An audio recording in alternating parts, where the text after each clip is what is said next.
your guys' take is on that? Step up? He talked to us yesterday about it. Me and Ahmad,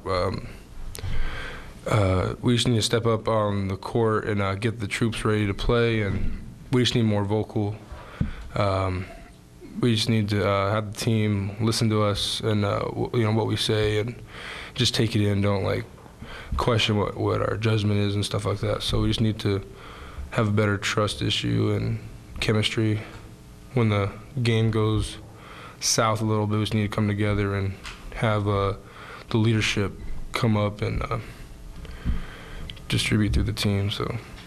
Surprised because you guys seem really tight knit, off the court, get along very well. Are you surprised that in these stressful situations during games that kind of dynamic seems to fall apart a little bit? Yeah, it's just like what Coach says. We like each other too much, I guess, and what we say hurts each other's feelings, and so we just gotta have thick skin and just go from there. I mean, what we say is not.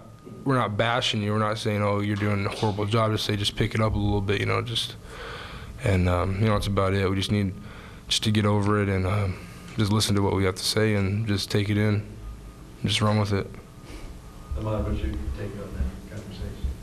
I feel like, Coach is right in that aspect, that it does need to pick up. But also, I don't know. We do like each other as a team, but there are those times where you do need to get on someone to kind of bring the best out of them, for lack of a better word. So that needs to happen, and we all need to just focus in more, especially when the tough times come, not to, like Joe was saying, not to just fold when it goes a little south, but just to kind of keep together with what we've been doing and what's been working for this beginning part of the season. When you look back at the Civil War game film, what stood out to you as to kind of what turned the tables there in the second half?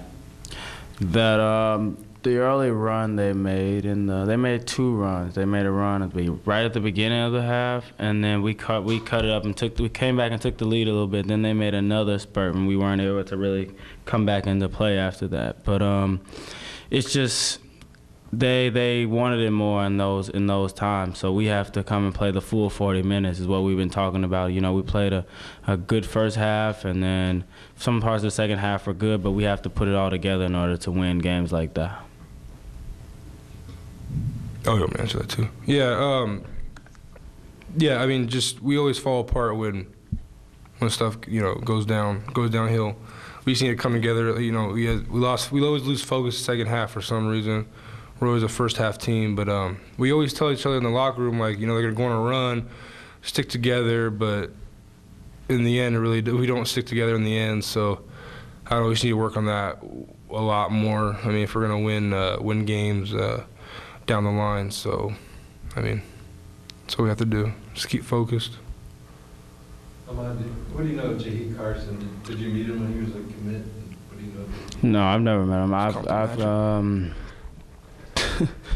I've seen him. I've seen mostly highlights of him, from I guess his high school days, just because he was kind of like a YouTube sensation in that fact. But and I've seen him play a few games at Arizona State. He's a good player, quick player, so very athletic. So I never met him, but it'll be I guess it's a good guard matchup, as you say. You mentioned Compton Magic. Yeah, he played on our travel team, Compton Magic, best travel team in the country. But yeah, I mean, I was here when he came on his visit. I mean, he liked the place, and he committed right after that. But I don't know what happened. He just decommitted. I guess he found a new home. But he's a good player, and but he can be stopped, and we'll do that Thursday. How do you do to stop him? Just don't let him score. It seems like the way to slow him down, and Coach talked about this, maybe you need to be going up against him, but is to try and get the ball in his hands, shooting the ball, because he distributes the slashes, he gets to the line. Is that how do you do that when you're going up against a guy like him so quick? You try to, like you said, take the ball out of his hands a little bit, limit some of the touches. You know, he's a quick guy, so he can either make plays for himself and his teammates. But you want to deny him the ball early. If he gets in those situations, we manage the ball screens a certain way. We'll pressure up. We'll do a lot of things like that to make sure and maybe force him left a little bit. So we have a few different techniques we'll go at it, but it's more about our team effort versus stopping their one or two good guys. So we're not too concerned in that aspect. We'll be ready to play though. Do you still talk to him at all? Yeah, we still keep in contact. You know, Compton Magic families for life. So, but that's how it is. We're friends off the court, and he's on the court. I don't know him when he's on the court. He comes down the line, you'll reintroduce yourself, or comes down the lane, you'll reintroduce Yeah, I'll probably do a forearm right in his chest.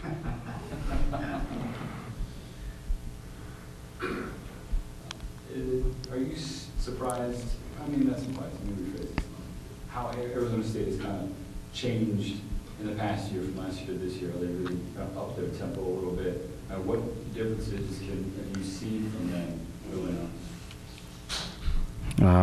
I've seen, like you said, with Jahii, they're playing a lot more up tempo. They allow him to kind of dictate a lot of their things. I believe their lineups are, I don't know if it's smaller, but they're more athletic as a whole in there, and so they're big guys. You know, I believe he was averaging like 5 blocks a game at one point or something like that. So he's definitely helping what they like to do, block shots and they run. So they're just playing better as a whole. You know, Jahii helps with that, and also Felix has come along so far this season. So we're just going out to try to deter that a little bit. Yeah, they're way more athletic this year than the past years. Past couple years, they were more of like a shooting team behind the arc, but now it's more all around. Now they can drive, they can dunk on you, they can shoot. I mean, they really grew as a team over the past years, but you know, we can stop them. Joe, can you talk about the big guy in the middle and how you're going to deal with him? Chinsky might be the biggest guy in the league.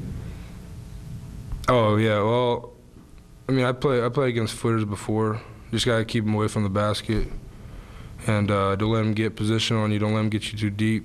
So I'll just nimble my way around and keep them away from the basket. What about his defensive presence? He blocked a bunch of shots, but he's also altering a lot. You know, you just gotta take it to him right to his chest and you know, get fouled. But if not, then you just gotta take a different approach, pull away from the basket, and have the guards go to work. Or I could throw him a hook shot. Either way. Ahmad up a few times last game. Yeah, somewhat. Ahmad, the matchup zone that they play, are they still playing mostly that from what you see, and what's the best way to deal with that? I was actually going to ask the coaches today because I've seen them play man in the games that I've watched. Because I was looking forward to that. I was watching to see, you know, how maybe who was playing them the other day. I believe Utah was first when I first watched. So they looked like they were just playing fully man. I didn't see any of the matchup zone, but that's just one game. So I'm sure they probably, you know, have that in their arsenal. So we'll look out for everything. Either way, I mean, their defensive field goal percentage is 38%. They hold teams to. So, you know, they play good defense, whatever, matchup or man. So what do you guys have to do to make sure you're getting the kind of looks you want? We just play our style of basketball. We're on our home floor, so and with our guard play and our inside play, we're just gonna do what we like to do best. So we just can't let their defensive, you know, they've been holding teams, like you said, to a good percentage.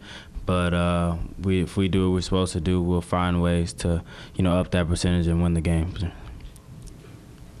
seemed like rebounding, Joe, is an area that you guys have an edge against, at least statistically, this season. How do you exploit that or take advantage of that?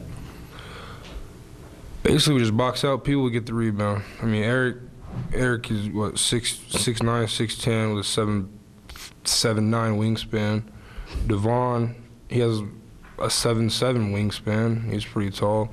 I mean, we just get boards, and they can jump. I'm just down low boxing out, let them get the rebound. Sometimes the ball bounces in my hands, you know, but that's what we do, and just take advantage. We just got to crash even harder. Even Ahmad has to get in there, get his. Sometimes he gets 8 boards, but, you know, see if he can get double digits this time. But yeah, we just gotta just take the ball, hold it strong, and if we get offensive rebounds, it's a plus for us because we get a second chance shot. But mostly defense. We need to get the defensive boards, you know, and then run and gun. So. Do you guys feel like you're the two most excited for the challenge of trying to fill that leadership role on the court that Angus's injuries caused? I would say so. Yeah. I would say so. When the initial season, it was like me and Angus as captains, and then Angus went down, and so coach saw Joe, like his improvement over the 4 years as a whole, being a senior, and just his play, you know, for most of the season so far. So it's been great. So having me and Joe there, it just seems like a good fit, and we have to figure out a way to just do as much as we can to bring everybody else to the level that we're going to need to play as a whole if we're going to keep striving for the goals we're trying to reach. That's good. Thanks, guys. Yeah.